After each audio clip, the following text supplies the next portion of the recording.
Hey, what's up, guys? Welcome back to the channel. You guys just, if you watched the last video, Greg did a bunch of this stuff by himself while I wasn't here. How'd that go?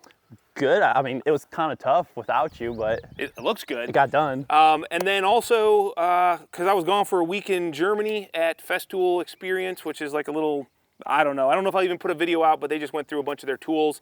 And so Greg also got a lot done here on the porch. So why don't you take us through what you did? Yeah. So, because I was not here for it, but it looks decent, right? I Subpar. Mean, yeah.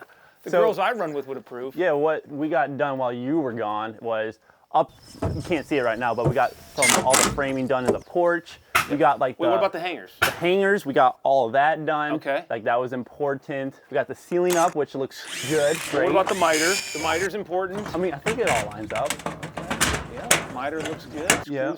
Screws look good. You even ran the screws on the tried to make side everything line up and look good. We got... So that was an important thing, which I know we talked about, was layout of the steel ribs hitting the ceiling steel ribs and all coming into a nice miter. So yeah, I think it turned out pretty good. Okay. Got all this steel ran up to the porch. Couldn't do the steel going around the porch without you. That would have been next to impossible. Yeah. I need you. I got this door installed. Yeah, dude, you got a door installed. First one ever. My first door by myself ever. What do you think? Well,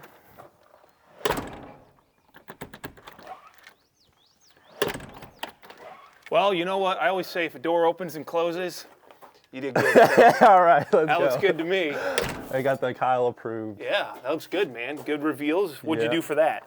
The reveals? I mean, I just copied whatever you did over there. I don't remember exactly what it was, but... Nice. We just got these plugs to put in, which we always like to leave those plugs out because this is where your adjustment screw is, and you know, this is still a wood building. There is a movement that can happen, and through that first kind of cycle of seasons, I just personally like to leave them out because they're hard to get back out and get access to these screws and adjust. So we've had to adjust them over the years, so we've learned that. So let's see, what else, Greg? So, hey, what's going on here? So the customer was going to put a swing here, so we left this gable end open. So now that he's got that in there, we can close this off, get the rest of this trimmed out, and run our steel through. I've got all the soffit on the porch as well and fascia. Okay, I'm glad you left the end fascias off. Yes, because we're going to run that steel folded up, and then we're going to cap it with our fascia. Yeah.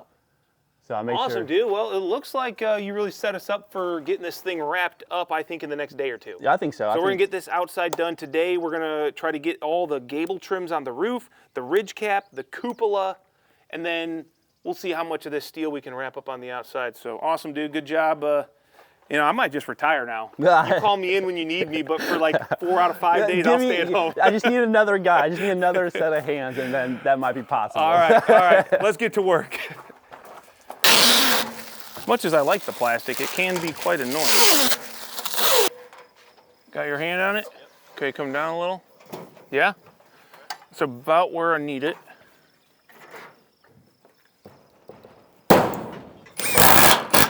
So while we're doing this gable trim here, I wanted to show you this. So remember when we bent up that panel on the roof? This is now very visible and able to see what we're talking about. Because of the layout of the rib, we didn't have a factory rib here that would block the water, so we bent this up here to create this dam. So if water were to come under here somehow, wind-driven rain, it's not going to be able to blow and go down into the soffit and rot wood out. It's going to hit this and go down and out the bottom. So just something to think about. Don't ever put your roof steel on without something on the end of it to not allow water in. But there you go. Just wanted to pass that on real quick. I'm sorry, what? Huh? What did you say? So what Greg was referencing is that we're putting a piece of gable trim on, and normally you would think you're gonna have this nice peaked mitered angle. Well, the first one we put on, we always run long and we don't cut the miter. So what you're gonna see is I did mark it. I did mark the miter cut just so I could cut this out because that's where those two pieces are gonna come together, and you will see that. But I leave this material here just so you don't have a potential open gap. So, all right, let's throw this bad boy on there. Oh, wait, one more thing. Where's my little benders? Yeah, hold it. Yeah, go ahead. Bend this bad boy. So the other thing I do is well, didn't even do it all the way. Come on, man. Yeah, whatever. We're just gonna cut this out of the way. This is kind of hard to do with my greens. All right, buddy, and then go ahead and bend that down. See here. This is, once again, probably completely unnecessary because we're gonna cover this with, there, that's good. We're gonna be covering this with a ridge cap, but we're just giving something solid and something to close the other one that's gonna go on top of it later. All right.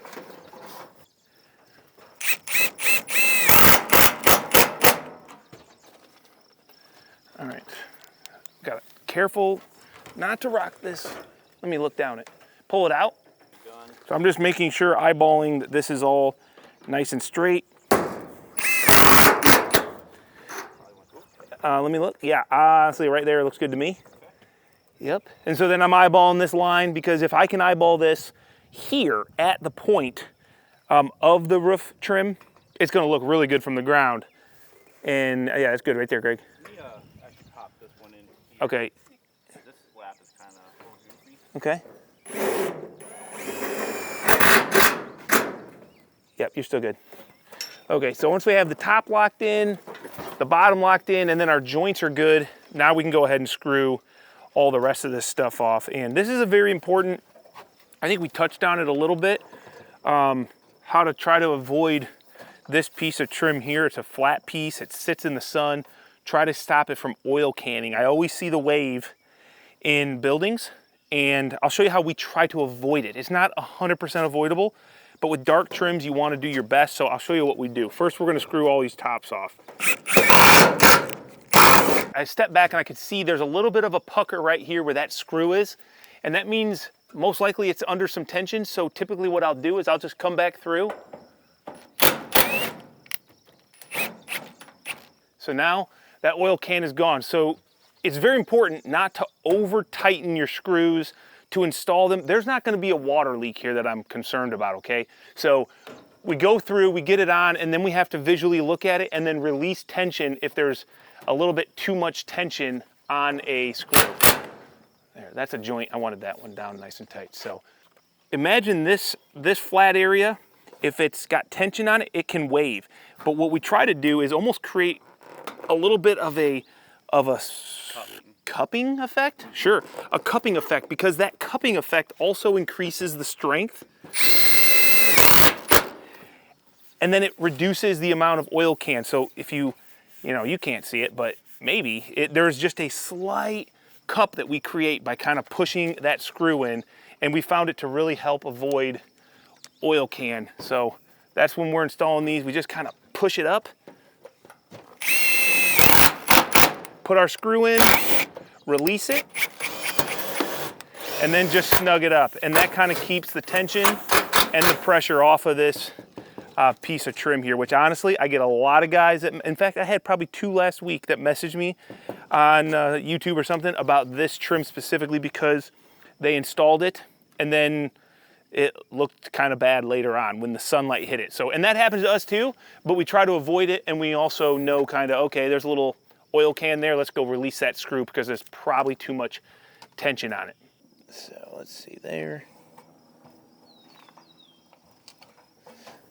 I feel like my snips got rusty while I was gone, Greg. You didn't leave my tool belt out in the ring somewhere, did you? Look how rusty they are. It's just not because I haven't used them. Good Lord, I wasn't gone a year.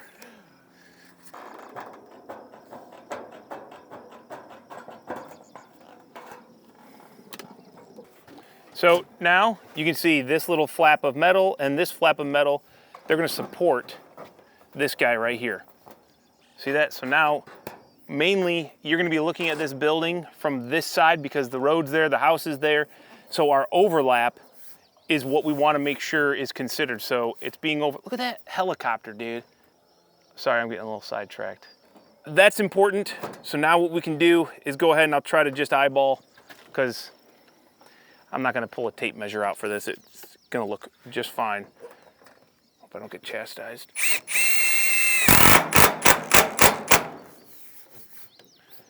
Okay, miter looks nice and clean. All right, so with that being done now, we got a nice Everything's nice and sealed off. I'm just gonna eyeball this, Greg. I'd say you might want to come out just a hair. Yeah. That's fine right there. Probably curious about the smack on the top. And really, we're just trying to set the screw so that it goes in quicker than just sitting here and spinning it.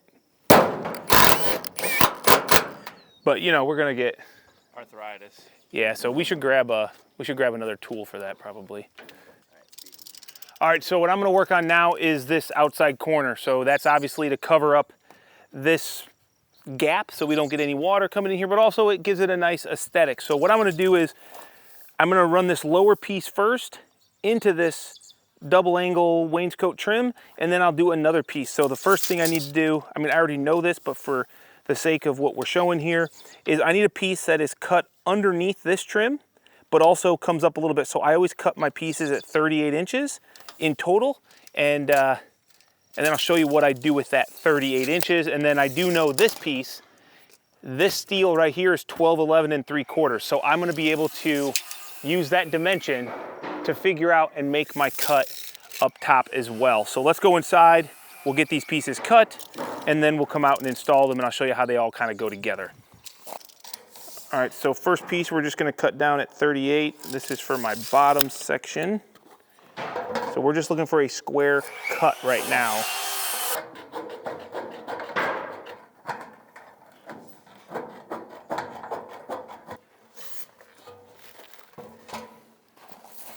All right, now I like to go ahead and install my lower piece first.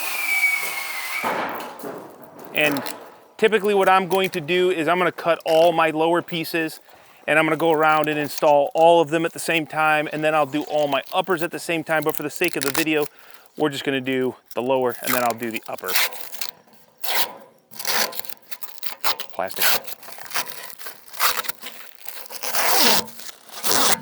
The plastic is nice on these dark trims because it does make them look pretty good when we go to install versus being all covered in dirt and scratches, which happens.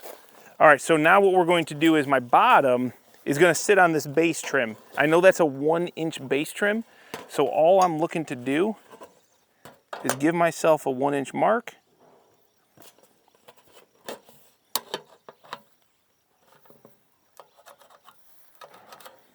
On both sides. Black is also very hard to see your pencil marks sometimes, depending on the light.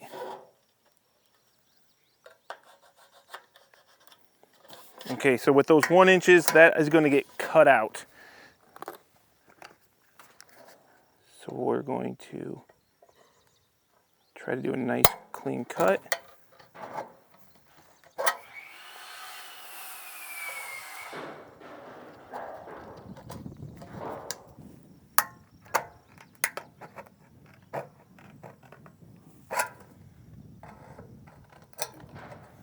Now, I always say that literally corner trims, wainscot trims, base trims, not really base trims, but more wainscot trims, these are the things that make a building look good or not. If you drive by and the corner looks all wavy because somebody installed it poorly, or this trim, you can see it going up and down, it just looks bad. So there's certain lines on a building that I think really take a building to a next level, and it's worth spending a little bit extra time, and that is a corner trim for me. So now that I've got these bottom 1-inchers cut, I'm gonna set it down on my base trim. You can see now that this is kind of lying flush. So that's what I wanted. And then this returns in, and that's where a screw is gonna go. But now up here, that doesn't work this way. I'm gonna have to do some cutting to manipulate this and make it work. So what I'm gonna do is I'm gonna mark just underneath the top of the trim, and then I'm gonna eyeball over here, right where the bottom of this trim is going to be on this piece. And you know, if you're not comfortable doing that, you can always take a square or something and square it around, but I think I'll be pretty close. So now what we're going to do is we need to remove this material. So I'm gonna make this cut, and then this is where it does matter which snip you use, because you want your metal to get pushed in a certain direction. So we're gonna use my reds first, and we're gonna cut this line down to that mark. And the reason I use the reds, you're gonna see when I come in with my green, okay, watch what happens to the cut underneath me. Look at that, see that? Now I roll that underneath, and what it does is it gives me a nice clean, like almost hemmed edge here. So we're gonna do both sides. Now I'm gonna use my green first, and that's gonna push the metal down on the inside of this cut, which is what I want. Get this. And then when I do my reds, it's gonna finish that push down. Oops. Like so. So now those are pushed down, and hopefully if I did a decent job, this should slide underneath my wainscot trim and sit down here on the bottom. So now what I've got is this is going up into the trim, but this covers over top of it. So, you know, a lot of people, when I did the bend around of this trim and I didn't leave a back leg, and they're like, oh, so you're gonna get water, it's gonna leak. Now we're covering it up with this trim. There's not gonna be any water going there. So I'm gonna go ahead and get my screw gun because I did not bring it out with me. And we'll go ahead and fasten this into place, and then we can go ahead and cut and assemble the top piece that goes right over top of this. This is the best way I've learned how to do this. And we've always tried to kind of make it look as seamless as possible. And by doing this split joint right at the wainscot, I'm always up top. So when I look at this, you're not seeing the seam as easily as if it was anywhere else in here. So you can do a one piece and get rid of this joint here, but I promise you this makes this much easier, and you don't even really see this. So let me go get a screw gun. Okay, let's see. So what I find, because this is important, we don't want things moving around and getting scratched. What I like to do, I might need to just ever so slightly take just a hair off of this cut.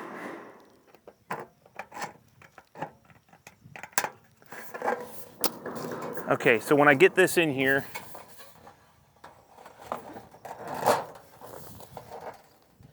all right, so what I want to do is find where this sits nice, and then I'm going to take my punch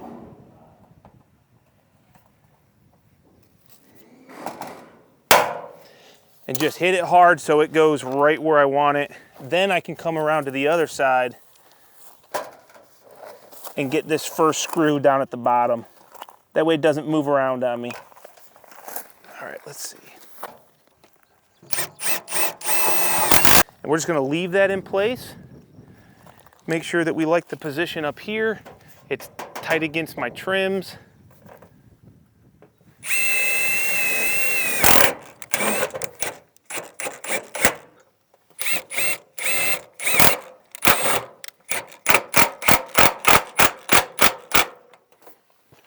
All right, once I get those three in, then I can go ahead and pull this guy.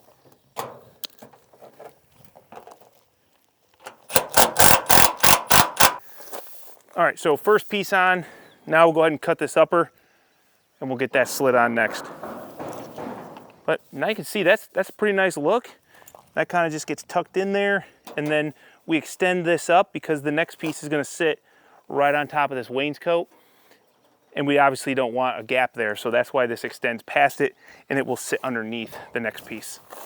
All right, so what I've done with this corner trim is this side here is gonna be on my sidewall where I know the length of the metal to be 12, 11 3/4. So I made a mark and I squared a line across.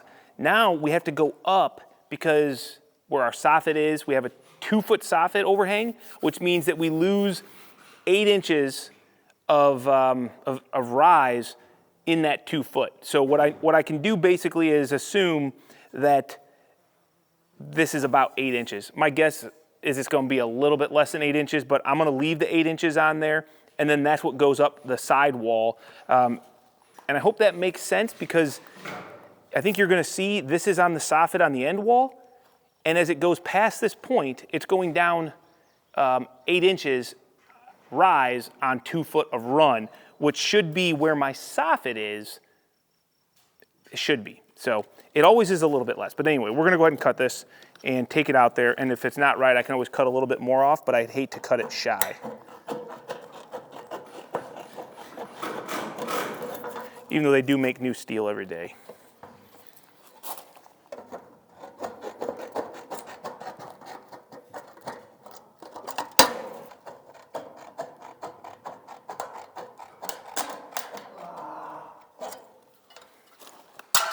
Okay, before I pull this plastic off, just because it'll reduce any scratching if there is a problem, let's go ahead and check this, we'll test it, and I'm assuming I will end up cutting a little bit off.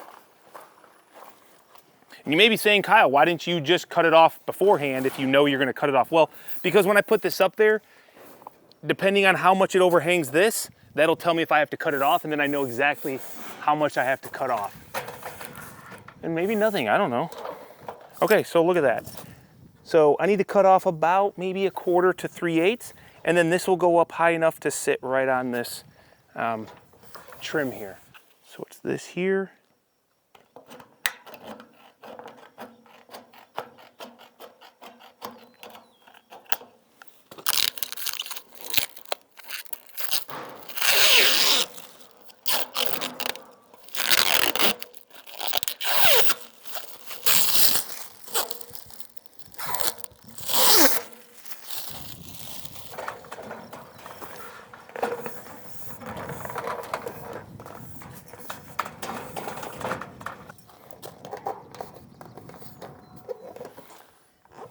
Looks like this side could take, sometimes, you know, coming around this corner, because one of these trims is lapped over top of the other trim, it is slightly higher.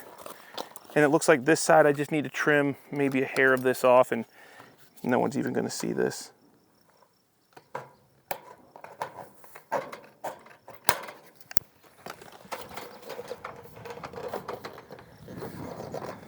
Yeah, I like that. I like it. So same sort of deal, I'm just gonna take my punch.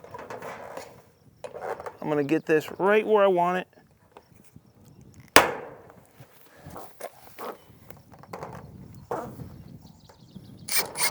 Uh-oh.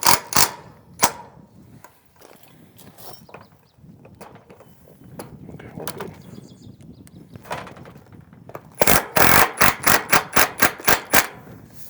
Not over tightening it. But now you can kind of see that's a pretty clean install. Depending on the bend, I found I couldn't do this with all corner trims that are kind of standard. So you got to make sure that this bend that is going down here is deep enough to make its way over top of your trim. And it looks like I'm very tight here, but it's still a pretty darn clean look. So now what I got to do is I'll bring my lift over. I got to just screw up these other screws that are in line here, and then yeah, this should be a nice finished corner. So once I get the top screwed, then I can work my way down, but I really want to make sure the top is fastened where I want it and the bottom is fastened. Otherwise, if you work your way up, I think that is why I sometimes see ripples in this trim, because it gets kind of crooked, it gets bent. If there's not a perfect corner to go on, and you kind of force it around into different positions, it'll oil can on you.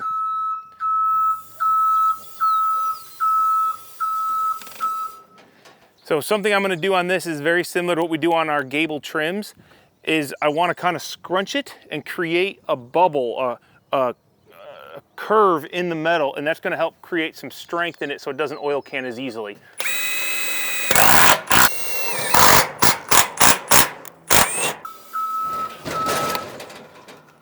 Now, one thing I will say is that you could do a really good job at this, and depending on the time of day that you install this, the temperature, this can drastically change the appearance of this trim. And a lot of trims that are more flat in nature, because as the temperature rises or goes down, this metal is going to expand or contract. So today is like a mid-70s, it's actually really nice out. It's an optimal time to install this because it will never vary too great of temperature after this install. If it goes up to 90 degrees, we're only talking 20 degrees. If it goes down to 30 degrees, yeah, we're talking 40 degrees, but it's kind of in a sweet spot. So, you know, you can't always control that. Sometimes you have to install when the weather is whatever it is.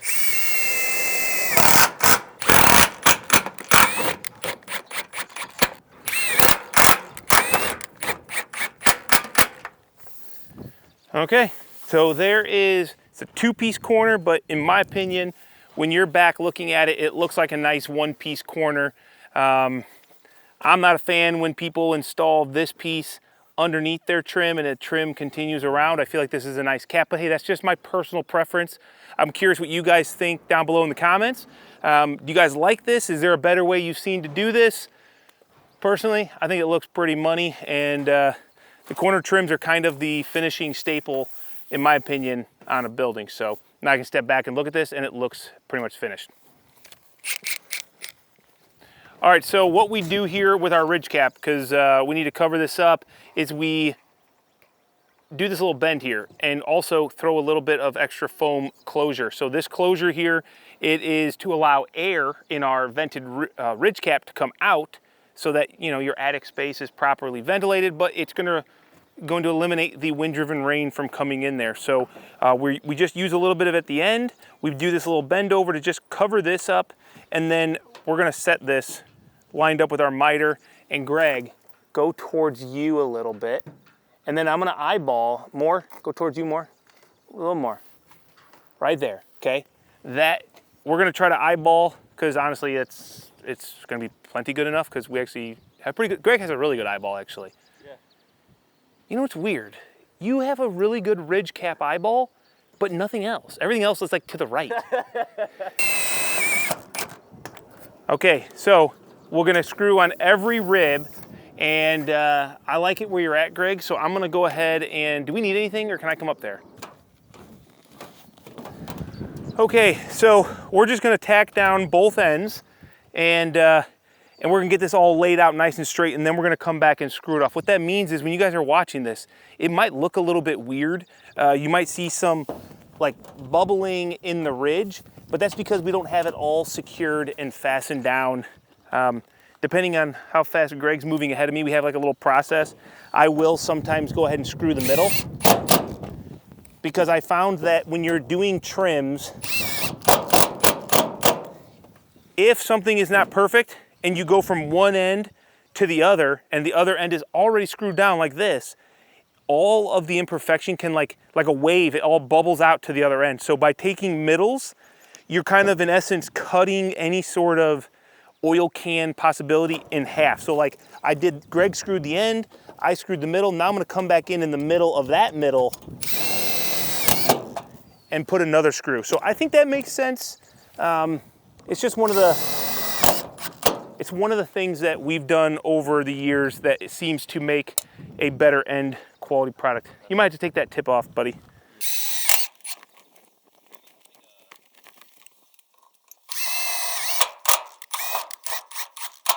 And then I can kind of just come through, and I'm like gonna make sure that this is where it is. And then I'm also gonna screw this. And I find that to be the best end product. Because man, I've seen some crappy ridge caps before. Okay, so Greg's gonna run that bead of sealant, some Lexel, and then you can see we've backed our vented ridge back so that we can basically come in here and we wanna lap over one full rib.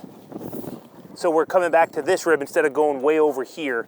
I just think we need to have some lap for protection, and that's just the way we do it. We want to screw into our rib, so that's where we got to go to. I love it, dude. Absolutely beautiful.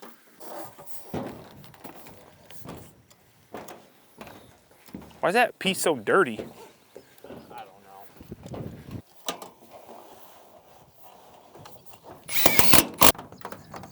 don't know. Go towards you. Yeah, sure. 41 inches. Okay. All right, so I got to cut into that cupola, which we installed in a different video. Make sure you guys go check that out if you want to see how that cupola is installed. I think it's pretty sweet, pretty easy. First time using it, so we did have a little bit of struggling, but next time, probably take us 10 minutes to do that thing.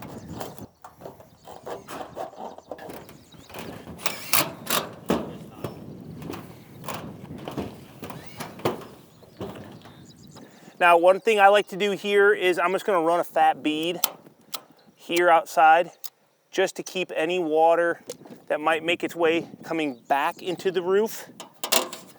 I find that to be maybe a good practice. And then this should, let's go right here. Greg, you just want to visualize that for me real quick? It's got a bunch of humps in it, dude. Yeah, I mean, I'd say right there. Okay. So the other thing that I don't know that I mentioned, I don't remember if I did. Normally, on most trims, I would make sure that all my laps are lapping away from the front of the building, right?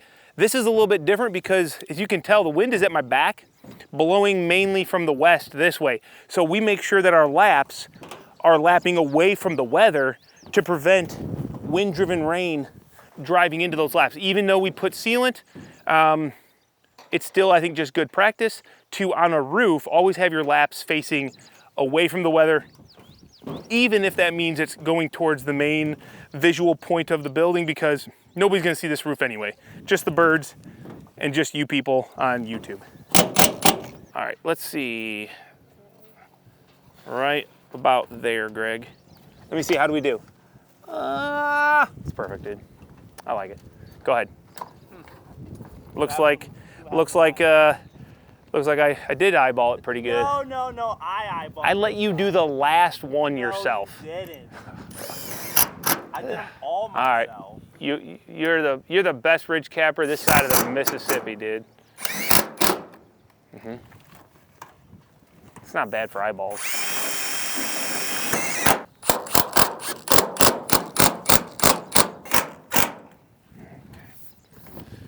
Okay, so that's the ridge cap.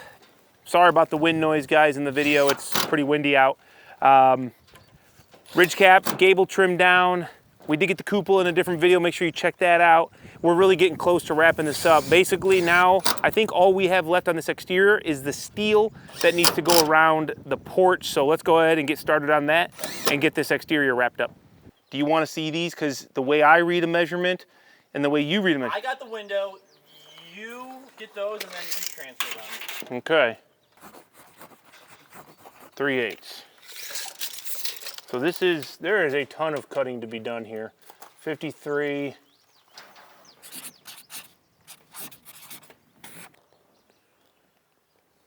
I feel like you do an inch. Okay, so 13 1/4.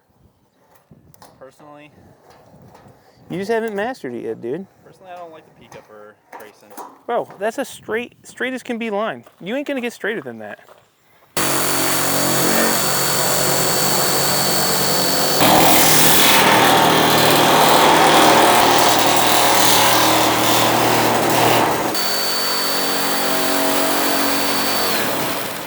Hand cut that. Not bad for a lefty, huh?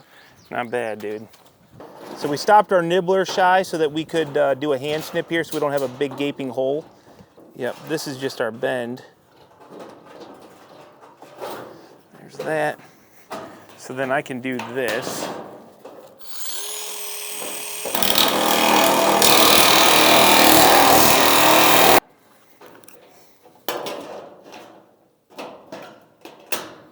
Now, Greg, is this the mark that you made for this is all gonna get cut out? This will end up getting squared? Yep. Okay. Nice. Might need to take a little bit more of this out. Oh, to be honest, we want to take this angle. Yeah, you want. We probably want to take more than that because that's up under the trim. Yes. It's just really heavy. All right. Okay. So I think you're gonna have to go in first.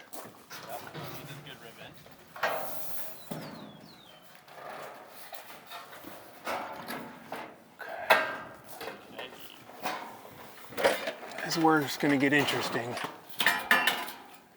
See, Greg, I don't know how Yeah, there's no way to get it. I don't know how I can get in here. I have to be down. But I can't come down that low. You can't. I need to still get into the. I would roll this out. Okay, keep rolling it out. Let's give it a try. But then, okay, if I get into there like that, okay. Okay. Now, What do you see? go ahead, go up. Okay, go ahead. I'm catching somewhere. I don't see, oh, right here. Okay. Now, okay, you're gonna have to like, I don't know how now we do this. Are you able to go up any more? Can you get underneath it all? And then like push it through? Give me 1 second. I still don't know how I'm Greg, I don't know how I'm doing this, but. I need to like it to go down a little bit. Yeah, I can't. Right. Is that good enough for you? Yep. Funny. Okay, now we can go up. Oh man. Okay. So that's all fine and dandy, but now I'm not even close to. Now we gotta. Now I don't know how I'm getting around this window. I have to probably fold this out and get around. No, but I can't let this go down here. It's literally. Are you on top of the trim? No, let me get up there. And put a screw in it.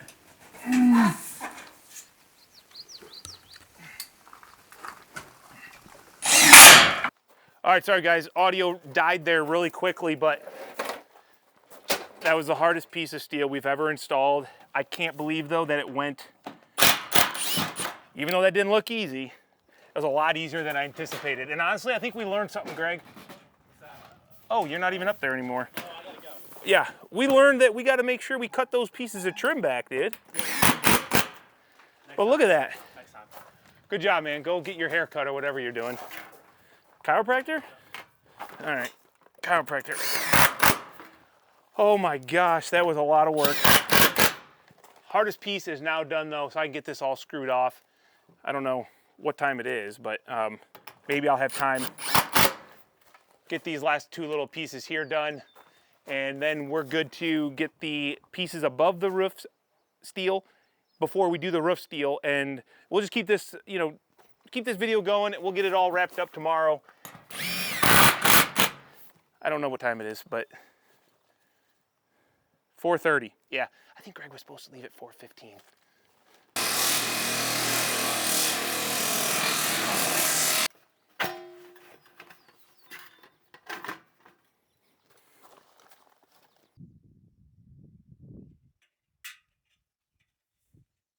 Okay, so that would be a normal piece of J that would extend ½ inch out each side, but I can't do that because my rib is there. So what I did was I marked where that notch is in the steel. I'm gonna cut this down to it, and then looks to me, I'm just going to kind of guesstimate where the rib is. I think I did a pretty good job right there. Let's see. Hopefully this works. This is not ideal, but we were underneath the porch here. I wasn't too concerned about it. The layout just happened to work this way. So it's where it got put. And okay, so now let's see if this works. The goal is we still want to have our overlap, and we want the water to be funneled out and not get funneled behind the steel. So hopefully this is right. Cut this. And this is of course a 3-piece top, so it's even harder yet.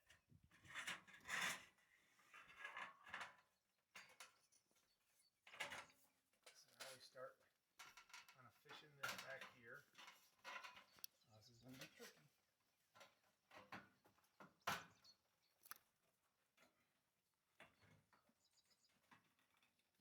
Now I need to take something like this.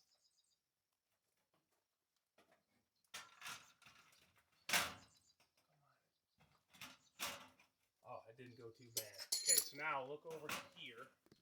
See this? I cut that around the J, so I still get the look I want, but you see that notch up in there where I cut the window out? I'm going to be able to take this trim and go over top of it. So now water that gets in this J, which is going to be minimal anyway because we're underneath the porch, it's going to get funneled out over top of this, and it doesn't have a hole or a gap where it's going to go right in behind this rib. So that's like the best case scenario. There's really not much else I can do about that. So there you go. Hopefully that helps somebody if you do get where the rib is really close. Just keep your notch shy of the rib, but extend this pass and just kind of cut it around, and I think it'll probably look just fine like that. All right, so this morning, yesterday we finished up around that backside. This morning, our goal is to get all the steel down over here. This is kind of the second hardest piece of steel on this porch, but honestly, after the one we did yesterday, this is going to be child's play. And then once we get this done, we're able to install all this roof on the porch, finish up the porch trim, and by the end of the day, this building should be wrapped up on the exterior. So we're just getting a couple trim line measurements so that we can make our cuts where this, we got a little tricky detail right here in this corner. Greg, what do you want then? Where's your rib? You're 18, so that's like dead center. So really, we can do whatever. You tell me on that rib. I mean, you can come out, you know, another, you can go to 16 inches. And then we need to do a 412er on that. So what was that, 16? So on 20 inches, that's 66. 20 inch run, 4 inch pitch. So plus 66 inch. So we want to be 72 and 11/16 over here. 72.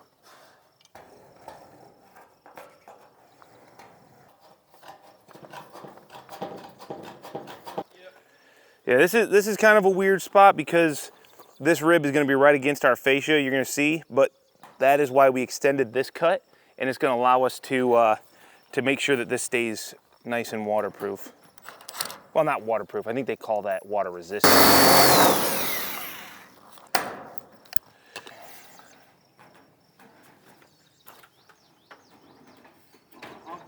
Okay, wait, I gotta get, oh. All right, I am going in.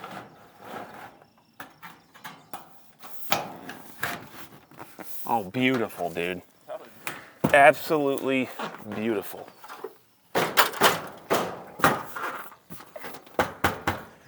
Yes, that was perfect, dude. Okay. All right, now that cut that we just made up there at that trim, when we actually install that trim, you're going to see why that's so important, because this is a spot that I do see a lot of times that's not, in my opinion, very watertight, not very good for the building longevity, because that right there is the most common place to see rot over the lifetime of a building, because water runs down that roof and goes right behind siding. So we want to take care of that. I'll show you what we do when we get up there and put that trim on. All right, so as we put this trim in here, I think it's going to make more sense why this part of the little snip and this little part of this cut is so important, because we don't want water running back here behind this rib going into the wall. So Greg, let's go ahead and slide this down.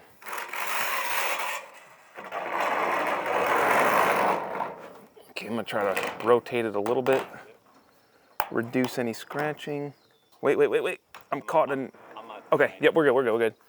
Okay, so now our trim, come on, get in there, is going to be up over top of this metal that comes up underneath of it. We cut the slit high, so now this water has a place to run off, and it's going to get funneled over top of this panel where it's not going to be able to go back into this wall section right here. This is like the most common place to have rot on a building, so I think that this is important. It's an important detail, and I know I've seen a lot of people struggle with it specifically. So now when we run our steel on our roof, that piece will go right underneath there. It's going to stop water from going back that way. And all right, I think we're good to nail it off. Yeah, okay, cool. All right, now we can go ahead, and honestly, that actually was as easy as putting up a regular piece of steel, wasn't it, Greg? Yeah. I can't believe how easy this one went in, how perfect everything was. And honestly, when you can do the panel without the trim installed, you're going to prevent a ton of scratches potential, and you're going to get this joint right here cut as tight as possible, because then you can just put your trim right to it. So that's another thing that when we can, we try to do. Now we can go ahead and run the rest of the steel up the end wall. Okay, the most important thing here is I want to try to maintain a really nice, ow, that hurt, a really nice separation of the trim, while also I need to make sure that I'm on my marks, so it's very difficult to do.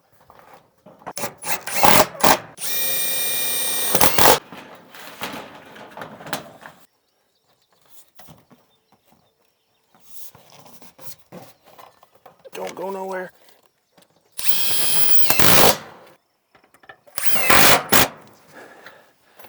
Whew, okay.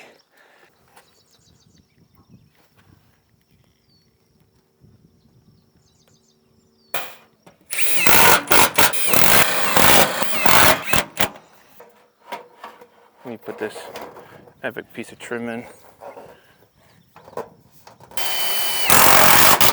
All right, we're ready for a roof, man. Let's throw these couple screws in. Yeah, that turned out pretty good.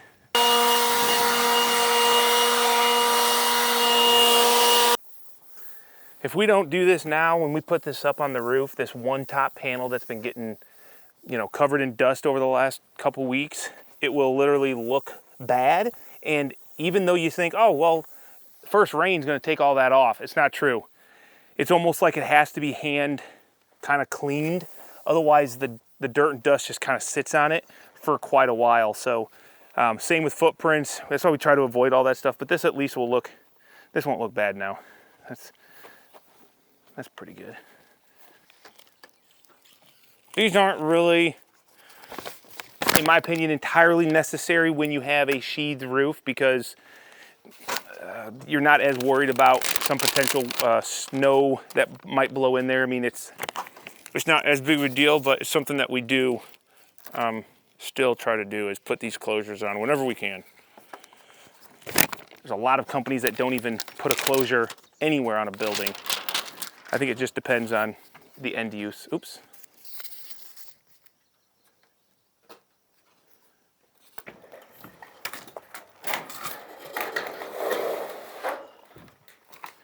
Porch roofs are so easy because we did all the squaring on the frame.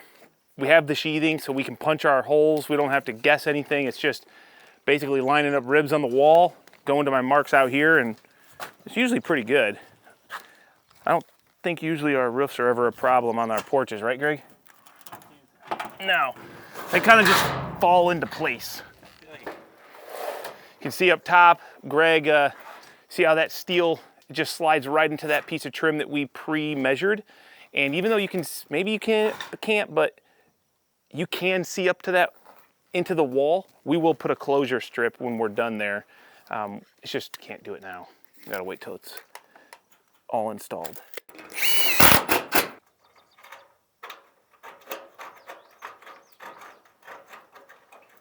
Reds aren't very good. What were you the best, this side of the Mississippi, what was it? It wasn't snipping, was it?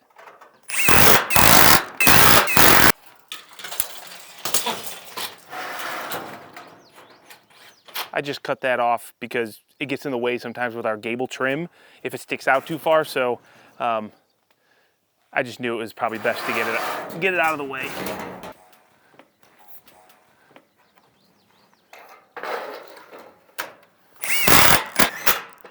All right, I might as well do these gables while we're here, because I'll basically just put the ends on. And how many screws you got? I mean, I need, what, 15 to do the bottom over there? Probably like a good solid handful. I have that many. So these are the closures. We call these outside closures because they sit outside of the steel like this, and they go up top there, and they close off that trim detail up there so we don't get a wind-driven rain or snow blowing into the building. Well, into the porch roof. Like up and down, it looks. Down looks pretty good. Yeah. In and out looks pretty deep right there. Yeah. Yeah. I don't have.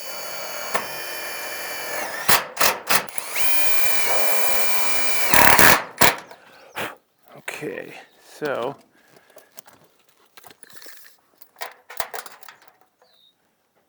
one inch, 4-inch.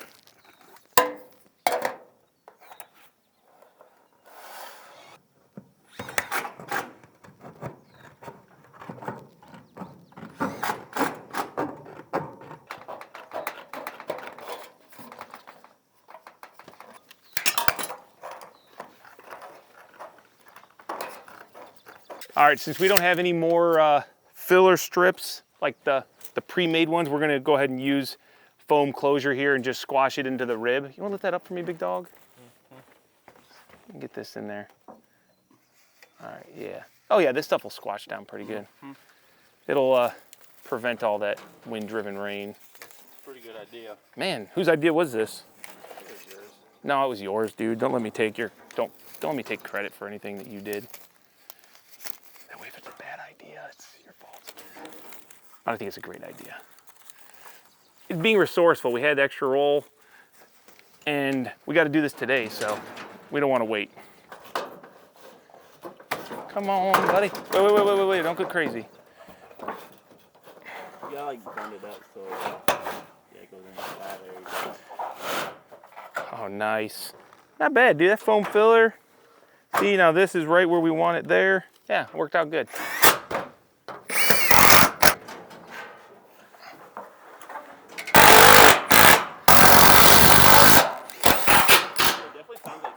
That sucker just spooled up like crazy. All right, that just wraps up the farm shop build. We just wrapped up those trims. We got that ridge cap on the roof, which was basically our last detail. And just as kind of a recap on this building, this is gonna be a farm shop. It's a 60 by 64 foot long building. We've got a 16-foot sidewall. This big door opening that you see here, that's gonna be an overhead door measuring 24 foot wide by 14 foot tall. We got, you know, a handful of windows, doors. We use Plico doors, gelled wind vinyl windows on this one. You know, I'm just trying to give you some of the specs of it so you can get a better idea as to what we just did here. This porch, we used all cedar 6x6 beam and header, and I don't know, I think that this is a classic looking color. It looks great. Let me know down below what you guys think about this style, this design. And hey, if you guys are going to be maybe doing something yourself similar and you still just don't feel 100% confident about how we put these together, but you want to do something similar, I actually do offer some plans from the projects that you guys maybe have seen us build here on YouTube, so they will be familiar to you, and they're highly detailed. They show all the ins and outs of what we do to put these things together, and they are super affordable. I just want to make it easy for everybody to go out and build post frame because I love it, and I hope you guys love it too. And if you guys want a link, I'll put a link below in the description where you can find those plans. So if you guys enjoyed this video, hit the thumbs up. And if you want to see more content, construction related post frame content, make sure you hit the subscribe button. And we're gonna go ahead and finish cleaning up this job because this exterior is done. We do have a ceiling that we're gonna put in at a later date. So make sure you hang around for that if you want to see it. But with that, I'm gonna go ahead, clean up, and Greg and I are out of here.